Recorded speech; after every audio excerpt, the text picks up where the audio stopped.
ओम विष्णुवे नमः। जय श्री हरि विष्णु। भगवान विष्णु और माता लक्ष्मी की कृपा सदा सर्वदा आप पर बनी रहे। आप सभी को अमल की एकादशी की हार्दिक शुभकामनाएं। फाल्गुन मास के शुक्ल पक्ष की एकादशी को अमल की एकादशी और रंग भरी एकादशी के नाम से जाना जाता है। साल भर की कुल एकादशियों में से यह एकमात्र एकादशी है जो भगवान शिव को भी समर्पित है। काशी में भगवान शिव के भक्त इस दिन भगवान शिव को समर्पित रंग भरी एकादशी का व्रत रखते हैं और बड़े ही खास तरह से बाबा विश्वनाथ और माता पार्वती की रंग और गुलाल से पूजा अर्चना करते हैं। आज के इस वीडियो में आप जानेंगे अमल की एकादशी से जुड़ी 2 पौराणिक कथाएं। साथ ही हम जानेंगे काशी में मनाई जाने वाली रंग भरी एकादशी की पौराणिक कथा भी। तो चलिए शुरू करते हैं।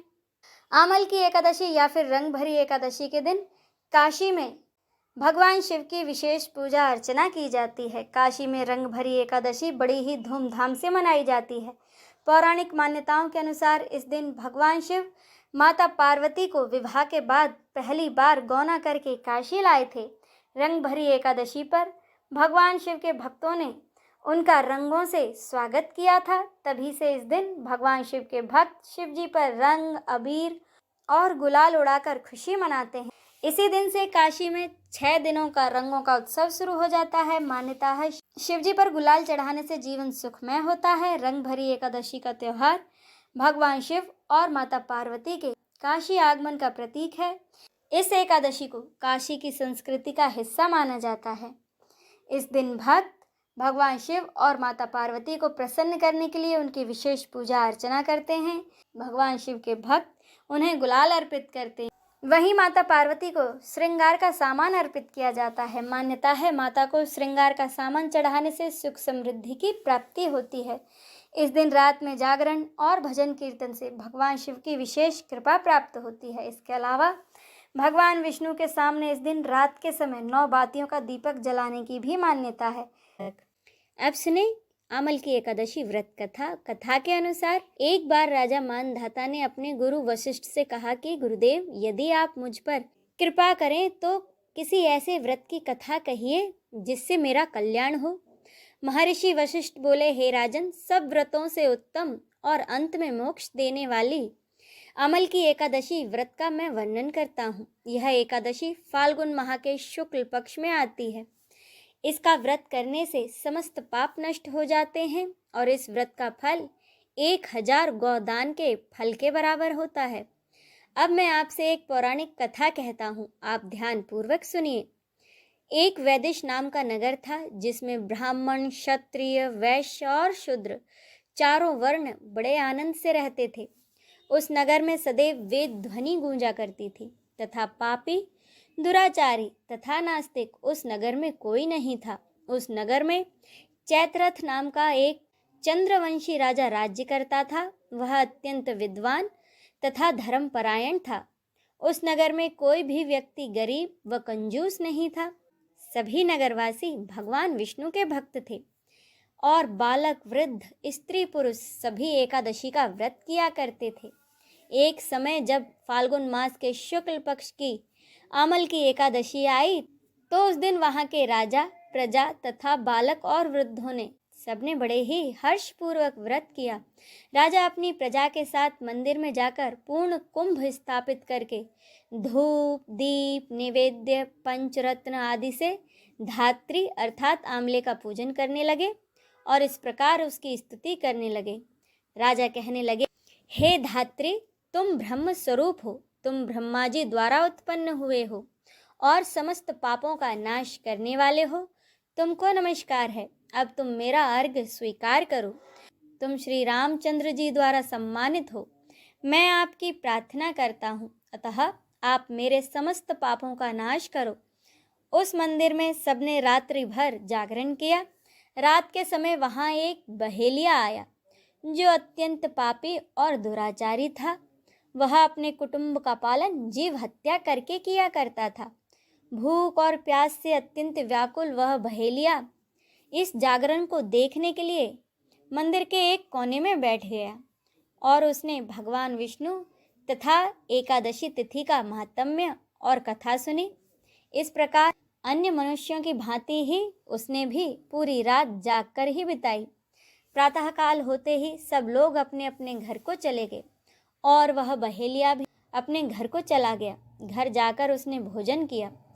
कुछ समय बीतने के बाद उस बहेली की मृत्यु हो गई, मगर उस आमल की एकादशी के व्रत कथा तथा जागरण से उसने राजा विदुरथ के घर जन्म लिया और उसका नाम वसुरथ रखा गया।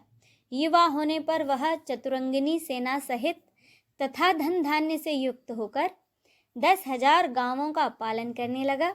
वह तेज में सूर्य के समान, कांति में चंद्रमा के समान, वीरता में भगवान विष्णु के समान और क्षमा में पृथ्वी के समान था। वह अत्यंत धार्मिक, सत्यवादी, कर्मवीर और विष्णु भक्त था।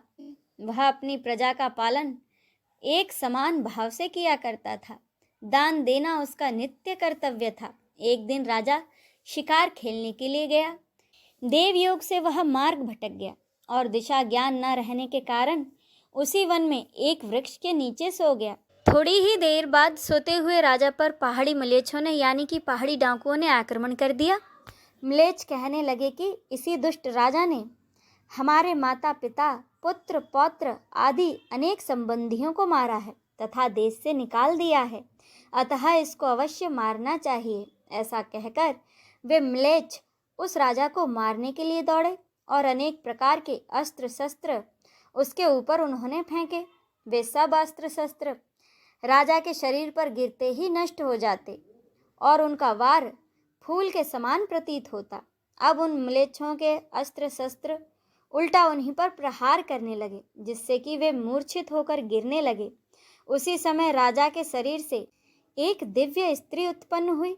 वह स्त्री अत्यंत सुंदर होते हुए भी उसकी भ्रुकुटी टेढ़ी थी। आंखों से लाल लाल अग्नि निकल रही थी, जिससे वह दूसरे काल के समान प्रतीत होती थी। वह स्त्री मलेच्छों को मारने के लिए दौड़ी और थोड़ी ही देर में उसने सब मलेच्छों को काल के गाल में पहुंचा दिया। जब राजा सोकर उठा तो उसने मलेच्छों को मरा हुआ देखा और कहा कि इन शत्रुओं को किसने मारा है? इस वन में मेरा कौन हितैषी रहता है?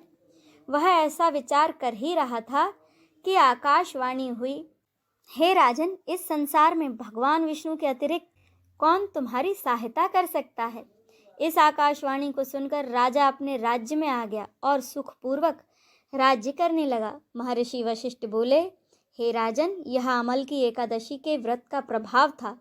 जो मनुष्य इस आमल की एकादशी का व्रत करते हैं वह प्रत्येक कार्य में सफल होते हैं और अंत में उन्हें विष्णु लोक की प्राप्ति होती है। अब सुने आमल की एकादशी की दूसरी व्रत कथा। एक बार माता लक्ष्मी धरती पर भ्रमण करने के लिए उतरी। तभी उनके मन में भगवान शिव और भगवान विष्णु की एक साथ पूजा करने की इच्छा जागी। लेकिन भगवान विष्णु और भगवान शिव की पूजा पद्धति बहुत अलग है। शिव जी की पूजा बिना बेल पत्र के नहीं की जा सकती, वहीं भगवान विष्णु की पूजा में तुलसी पत्र अनिवार्य है। जहाँ एक तरफ बिना बिल्व पत्र के भगवान शिव जी की आराधना पूरी नहीं हो सकती, वहीं बिना तुलसी पत्र के भगवान विष्णु की पूजा पूरी नहीं हो सकती। ऐसे में माता लक्ष्मी पूजा करती भी तो कैसे? इसी असमंजस में माता लक्ष्मी को याद आया कि तुलसी और बेलपत्र दोनों के गुण अगर किसी पेड़ में एक साथ मिलते हैं तो वह है आंवला का पेड़। ऐसे में उन्होंने आंवले के पेड़ को भगवान नारायण और भगवान शिव का स्वरूप मानकर पूरी श्रद्धा और विधि विधान से पूजा की। पूजा संपन्न होने के बाद माता लक्ष्मी को भगवान विष्णु और भगवान शिव दोनों की कृपा प्राप्त हुई। तब से लेके आज तक आमल की एकादशी पर आंवले के पेड़ की पूजा अर्चना की जाने लगी। कहते हैं जो भी आंवले के पेड़ की पूजा आमल की एकादशी पर करता है उसे धन, ऐश्वर्य, सौभाग्य के साथ अच्छी सेहत का आशीर्वाद प्राप्त होता है। बोलिए भगवान विष्णु की जय, माता लक्ष्मी की जय, नमः पार्वते पते, हर हर महादेव की जय।